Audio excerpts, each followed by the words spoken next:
आपने अक्सर बूढ़े बुजुर्ग को ये कहते हुए सुना होगा कि रात के समय, शाम के समय ज्यादा बन ठन के नहीं निकलना चाहिए, खासकर महिलाओं के लिए या लड़कियों के लिए। और इत्र वगैरह तो बिल्कुल भी नहीं लगाना चाहिए, क्योंकि ये जो इत्र की खुशबू रहती है नेगेटिव एनर्जी को बहुत जल्दी आकर्षित करती है। तो जो आज की कहानी है वो कुछ ऐसी ही होने वाली है। तो चलिए करते हैं कहानी की शुरुआत। मेरा नाम है प्रियंवदा और आप देख रहे हैं अमेजिंग प्रियंवदा। आज की कहानी है प्रीति की, जो पटना बिहार के एक छोटे से गांव में रहती थी। बिहार में ठंड के समय में बहुत कम धूप निकलती है और लगभग 2 से 3 दिन तक तो धूप ही नहीं निकलती है। और ठंड के दिन बहुत ज्यादा छोटे होते हैं, क्योंकि दिन छोटा होता है और रातें बड़ी होती हैं। और गांव में अक्सर देखते हैं कि रात के समय लाइट नहीं रहती है, और जब 2-3 दिन में एक बार धूप निकलती है तो लोग धूप सेकने के लिए कहीं भी चले जाते हैं। तो प्रीति अपनी फ्रेंड्स के साथ जब भी धूप निकलती थी तो रेलवे जो ट्रैक होता है वहां पर तेज धूप रहती थी, तो प्रीति वहीं पर जाके धूप को सेकती थी। एक दिन की बात है, शाम के करीब 4 बजे हुए थे। प्रीति तैयार होती है और हल्का हल्का सा धूप निकल आया था, तो उसकी सारी फ्रेंड्स आ जाती हैं, जो थी शिल्पा, सीमा और प्रिया। ये लोग आ जाती हैं और प्रीति को आवाज लगाती हैं कि प्रीति चल अपन लोग धूप सेक के आते हैं। प्रीति उस दिन बहुत अच्छे से तैयार होके जाती है। तो प्रिया प्रीति से बोलती है कि आज क्या बात है, तुमने आज इतने अच्छे से क्यों तैयार हुई हो, और जो तुम परफ्यूम लगाई हो वो बहुत ही अच्छा महक रहा है। तो प्रीति बोलती है चल साथ में चलते हैं, मैं तेरे को बाद में नाम बता देती हूँ। फिर ये लोग जो रेलवे ट्रैक के तरफ है, ये लोग 2-2 का पेयर बना के चलते हैं, क्योंकि ट्रैक के पास ज्यादा जगह नहीं होती है, तो चारों लोग एक साथ नहीं चल सकते थे। प्रीति और शिल्पा आगे आगे जा रहे थे और इन लोगों के पीछे ही प्रिया और सीमा थे। फिर प्रिया जो थी वो प्रीति के कान में एक बार और जाके बोलती है कि यार आज तू इतनी सुंदर लग रही है, अब तो बता दे कौन सी ब्रांड का परफ्यूम डाली हुई है। तो प्रीति बोलती है कि चल आगे चल के मैं बताऊंगी किस ब्रांड का डाली है, और वो लोग फिर साथ में चलने लगे। अब थोड़ी देर चलते चलते प्रीति के कान में एक फुसफुसाहट होती है कि आज तुम बहुत सुंदर लग रही हो, और तुमने जो परफ्यूम डाला है वो बहुत ही ज्यादा आकर्षित है।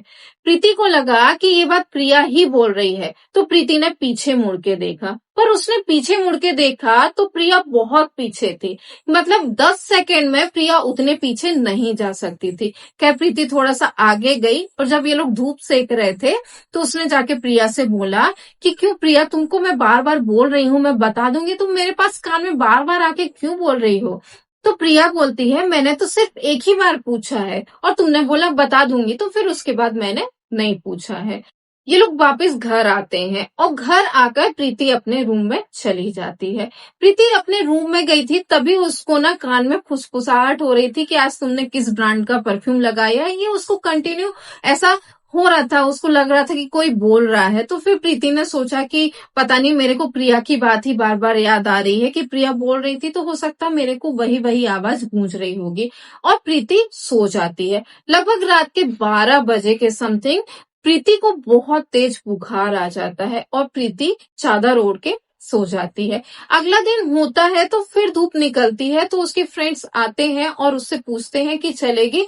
तो प्रीति बोलती है कि आज मेरी तबीयत ठीक नहीं है, मैं नहीं चाहूंगी, तुम लोग चले जाओ। इसके बाद वो बहुत दिन तक रोज आते थे, पर प्रीति नहीं जाती थी, वो अपने रूम ही में रहती थी। और प्रीति इतनी ज्यादा हंसमुख थी, पूरे घर में हंसते खिलखिलाते बात करती थी। और अब उसने धीरे धीरे बात करना ही बंद कर दिया था। वो दिन भर अपने कमरे में रहती थी, और रात होता था तो उसके साथ अजीब अजीब हरकतें होने लगती थी। उसको कान में आवाज आती थी, उसको कभी बुखार हो जाता था, कभी उसको कपकपासी लगती थी, कभी वो गिर जाती थी। और उसकी हेल्थ जो थी वो बहुत ज्यादा डाउन होती जा रही थी। मतलब प्रीति एकदम दुबली होती जा रही थी। एक दिन की बात है, प्रीति की भाभी ने खाना बना के रखा हुआ था। प्रीति की माँ, पिताजी और भाई बाहर गए हुए थे, तो उसकी जो भाभी है वो सोचती है कि मैं जल्दी जल्दी काम निपटाती हूँ, क्योंकि माँ पिताजी घर पर आएंगे, खाना मांगेंगे। तो जल्दी जल्दी उसने खाना बनाया और खाना रख के वो अपने रूम में चली गई। तो फिर प्रीति आई और प्रीति ने जो सब लोगों का खाना बना रखा हुआ था उसको खा लिया। अब जब उसकी भाभी किचन में आई तो उसने देखा कि पूरे बर्तन खाली हैं, और वो ये भी सोचती है कि सिर्फ प्रीति दीदी ने ही खाना खाया है और किसी ने तो खाना खाया ही नहीं है। और वो इतना सारा खाना खा गई। अगर ये बात मैं अपनी मम्मी से बोलूंगी तो मम्मी बोलेगी कि तुम मेरी बेटी को नजर लगा रही हो। तो उसकी भाभी ने सोचा चलो छोड़ो, और उसकी भाभी ने दोबारा खाना बनाया। और फिर उसने ये बात अब उसकी मम्मी को नहीं बताई। फिर बहुत दिन बाद ये ही चल रहा था कि प्रीति की भाभी खाना बनाती थी और वो खाना पूरा प्रीति खा जाती थी, और ये खाना उसके शरीर को लग ही नहीं रहा था, क्योंकि प्रीति जो थी वो दिन प्रतिदिन कमजोर होती जा रही थी। एक दिन की बात है, प्रीति खाना खाने के लिए किचन में आई तो उसकी माँ वहीं पर बैठी हुई थी। प्रीति ने पूरा खाना लिया और अपनी थाली में डाल लिया। तो प्रीति की माँ सोचती है कि मेरी बेटी इतना सारा खाना खा गई, पर इसके शरीर को तो देख के नहीं लग रहा है। तो वहीं पर उसकी भाभी खड़ी हुई थी। तो प्रीति की भाभी बोलती है कि मम्मी ये रोज का है, मैं रोज खाना बनाती हूँ और सब लोगों के हिसाब से खाना बनाती हूँ, पर मैं जितना भी खाना बनाती हूँ, चाहे मैं 2 टाइम का खाना बनाऊं, चाहे मैं बहुत सारा एक्स्ट्रा खाना बनाऊं, जितना भी खाना रहता है प्रीति दीदी आती है, खाती है और पूरा खाना खत्म हो जाता है। तो उसकी माँ को बहुत ज्यादा टेंशन होने लगती है कि ये इतना ज्यादा खाना खा रही है, पर इसकी जो हेल्थ है उसको देख के तो लग ही नहीं रहा है, क्योंकि ये दिन प्रतिदिन कमजोर होती जा रही है। उसकी आंखें धंसती जा रही हैं। अब वो उसकी माँ देखती है कि उसके बाल भी झड़ते जा रहे हैं और उसको बुखार भी रहने लगा है। तो वो बहुत ही ज्यादा कमजोर लग रही थी। मतलब उसको अपनी आंखों पे विश्वास नहीं हो रहा था कि प्रीति इतना खाना खा सकती है। और जो प्रीति थी वो अब घर वालों से उसने बात करना बिल्कुल ही बंद कर दिया था। सिर्फ खाना खाने आती थी और अपने रूम में चली जाती थी। एक दिन की बात है, इनके दरवाजे पर एक भिखारी भीख मांगने के लिए आया। तो भिखारी बोलता है अल्लाह के नाम पे कुछ पैसे दे दो। तो इसकी भाभी वहीं झाड़ू पोछा कर रही थी। वो बोलती है कि मेरे पास पैसा नहीं है, तुम आगे के घर में जाओ, वहां तुमको मिल जाएगा, यहाँ तुमको कुछ भी नहीं मिलेगा। तो प्रीति एकदम से गुस्से से खड़ी होती है और बोलती है कि भाभी आपके पास पैसे हैं?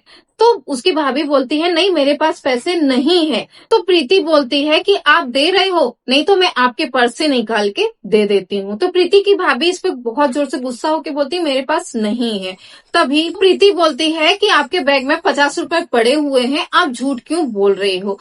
तो प्रीति की भाभी बोलती है मेरे पास पैसे नहीं है, मैं नहीं दूंगी। तो प्रीति ने अपनी आंख बंद करी, अपनी मुट्ठी को खींचा और कुछ कुछ मंत्र पढ़ने लगी। और ये मंत्र अजीब टाइप के लग रहे थे, और मंत्र पढ़ते पढ़ते उसने अपना ऐसा हाथ किया और भिखारी को 50 रुपए दे दिए।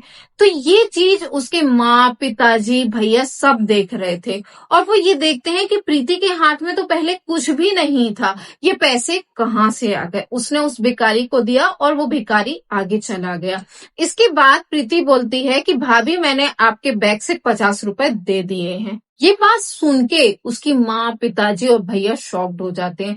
फिर प्रीति की भाभी दौड़ के अपने रूम में जाती है और अपने पर्स को खोलती है, और वो जैसे ही पर्स को खोलती है तो देखती है कि जो उसमें 500 के नोट है, 100 के नोट है, वो ज्यों के त्यों है, पर उसमें जो 50 का नोट था वो गायब है। तो वो ये बात आके अपने पिताजी को, माताजी को और अपने पति को बताती है।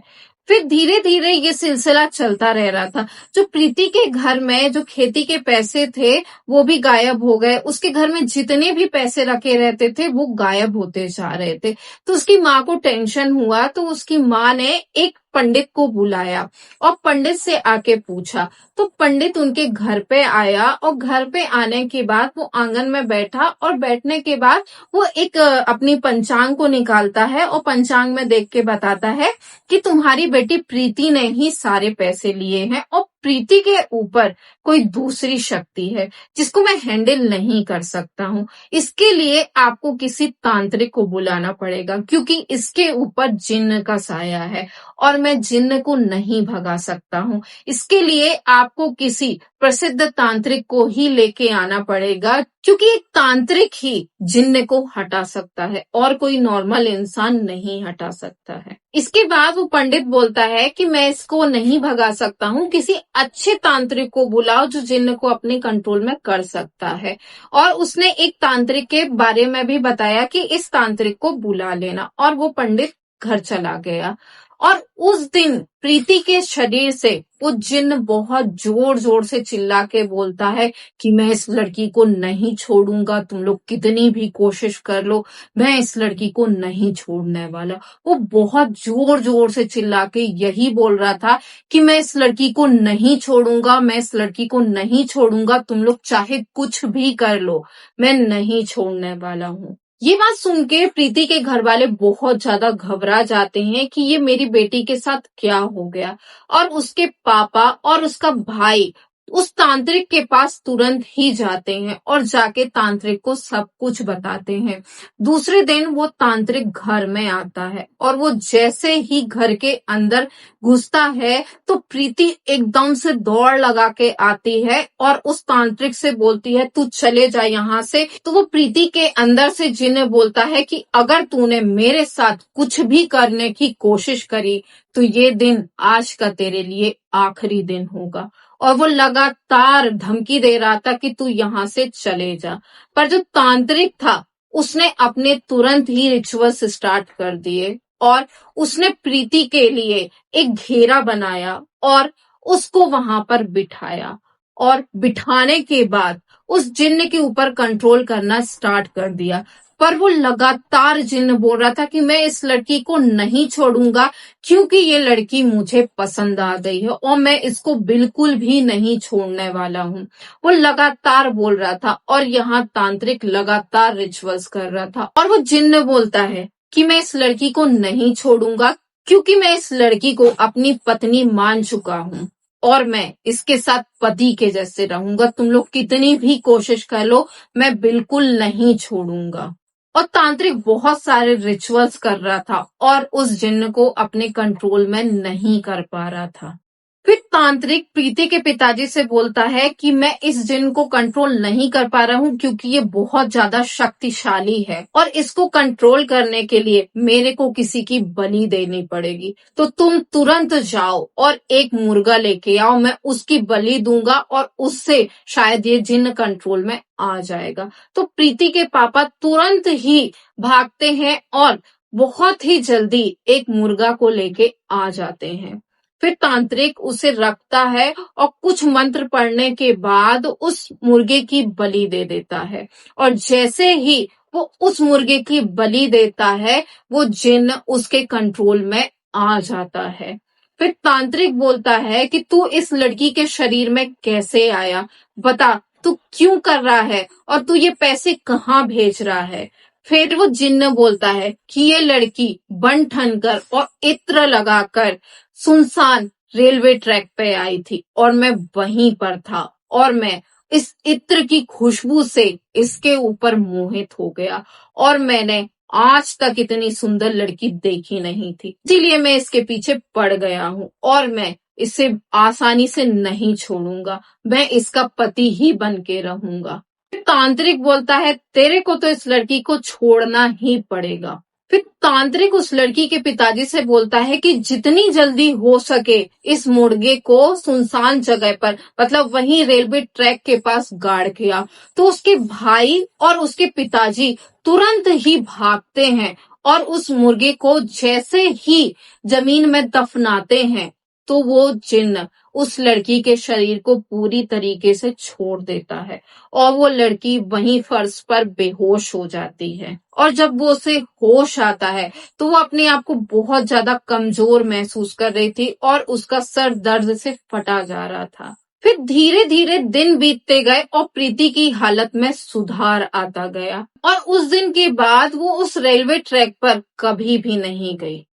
तो ये थी बिहार की रहने वाली प्रीति की कहानी कि कैसे सुंदरता के कारण उसके ऊपर एक जिन्न मोहित हो गया।